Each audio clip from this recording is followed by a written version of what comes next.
Hi, how's it going? Today I wanted to talk a little bit about what it's like working as a videographer for big companies like Fortune 500 companies.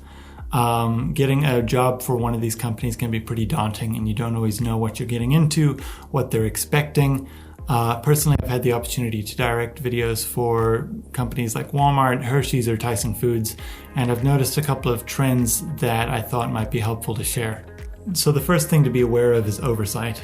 These big companies have a lot of liability in everything that they do.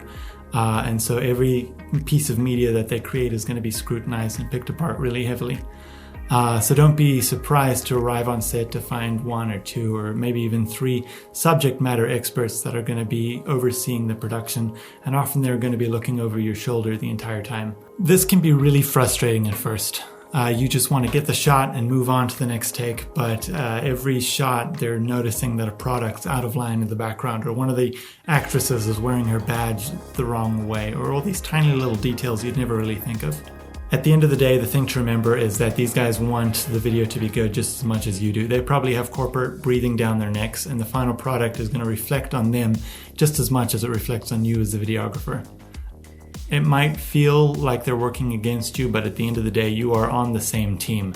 So just roll with it, laugh about it. Do whatever you can to assure them that you're in control, that you know what's going on, that you're professional, and you are not worried about getting anything wrong. It just makes the set so much more comfortable when it feels like it's a collaborative effort instead of a constant push-pull between the creatives and the corporate.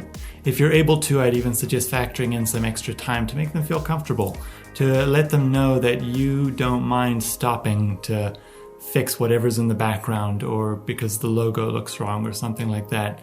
Just assure them that you've got everything under control and that you're working with them. Now, the second thing to keep in mind is optics. This is something videographers run into all the time, and it's really stupid, but it's really important to keep in mind, especially when you're working for a big company. What I mean is you might be able to make a killer video with just a DSLR and a Ronin, but if you arrive on set at a Walmart with that gear, it's probably going to make them pretty nervous. Now, I'm not saying that you need to go out and rent a Red every time you're shooting, but if it means putting a matte box on your camera and renting a couple of lights just to make the client that much more comfortable, then it's probably worth it. Maybe print out a couple of professional looking shooting in progress signs to put up and set up a little video village with a remote monitor.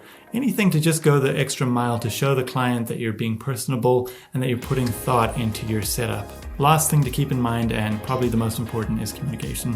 When you're working for a really big company, everything gets lost in corporate, especially when every single task is assigned to an individual person.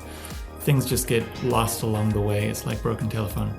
So the key to getting past this is to ask questions and to confirm. If someone tells you that a location is set before a shoot, call someone at that location and make sure that they were contacted and they are ready for you. The worst thing in the world is arriving on set only for some manager to walk out and be like, I was never told about this, you're not allowed to shoot here today. It reflects really badly on you and it's just awkward for everyone on set.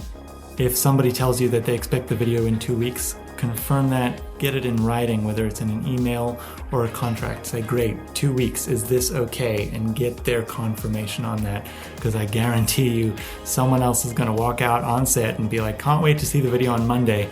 And you're going to be like, no.